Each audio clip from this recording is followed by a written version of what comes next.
In the earliest English translations of the Bible, there are 4 words that were translated to hell. 3 of them are pertinent to the discussion, but we'll go over all 4. The earliest translations to English use the word hell as a catch-all for Sheol, Hades, Tartarus, and Gehenna, partly due to the limited vocabulary in Old English. They had hell, which was derived from the Proto-Germanic halio, meaning concealed place. And this term was already used for the underworld in Norse and Anglo-Saxon mythology, so it became a convenient equivalent, and thus hell was born. But more modern translations have gone back to using the original words in some of these passages. So Hades, Sheol, Gehenna, and Tartarus have been put back into modern translations, but I feel the damage is already done.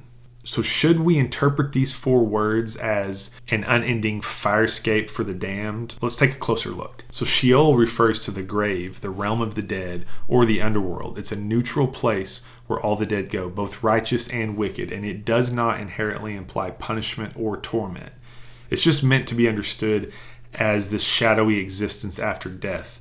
It's been associated with silence and darkness, separation from life, but not fiery torment. In Psalms 139:8, the psalmist writes, "If I ascend to heaven, you are there. If I make my bed in Sheol, you are there." And this passage is traditionally ascribed to King David, and I can't imagine King David believing that he would end up in a place that he would be consciously tormented for all of eternity. I don't think this is something he would have thought of. In fact, he even said, "In Sheol, you are there with me." So all Sheol should be understood to be is the realm of the dead. I think it can be a metaphor for a lot of things, but I don't think it's trying to make a claim of certainty. Next, we have Hades, which is the Greek equivalent of Sheol.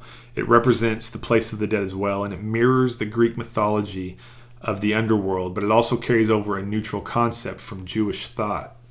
We also have in Acts 2, Peter saying, "You will not abandon my soul to Hades," or hell. And here in Acts, Peter is quoting another passage from King David found in Psalm 16:10 that states, "For you will not abandon my soul to hell," or Sheol, or "let your Holy One see corruption." So here we see Hades as a one-for-one representation of the Hebrew word Sheol. So these 2 words simply do not mean hell, they just mean the realm of the dead. The third word we need to look at is Gehenna.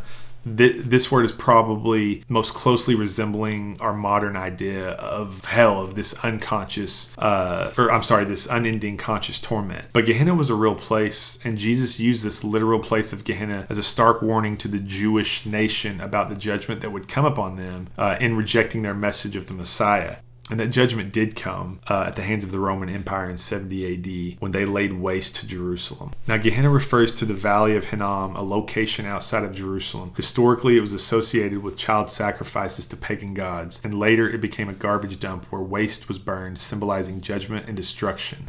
The 4th word is Tartarus, and this word only appears in the Bible once, but it is translated as hell, and Tartarus refers to the deep abyss or prison reserved for fallen angels or demonic beings. This concept aligns with Greek mythology, where Tartarus is a place lower than Hades.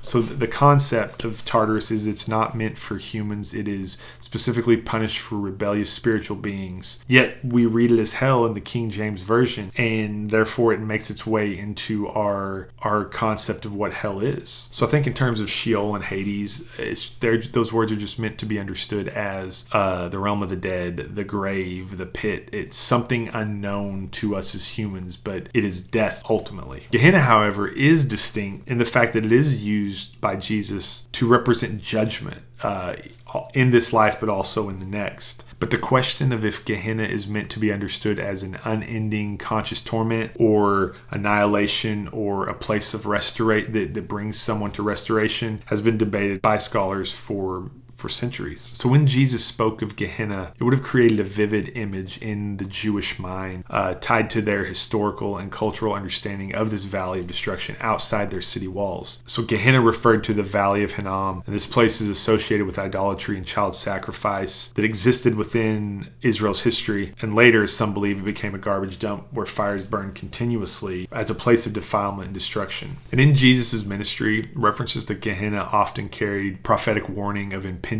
judgment, particularly the catastrophic events that took place in 70 AD when the Romans destroyed Jerusalem, killing over 1 million Jews in horrific ways. For many, Jesus' warnings about Gehenna were closely tied to this historical context. And so this raises important questions. Is Gehenna meant to be a direct parallel presenting judgment in the next stage? Should it be understood as literal or as symbolic language, warning of the consequences of sin? Should we think of it as unending torment, annihilation, or restoration? I think these nuances highlight the need for careful interpretation, as Jesus often spoke in symbolic language and hyperbolic terms to convey spiritual truths. So understanding Gehenna within its historical and cultural framework, I think, is essential to grappling with these questions.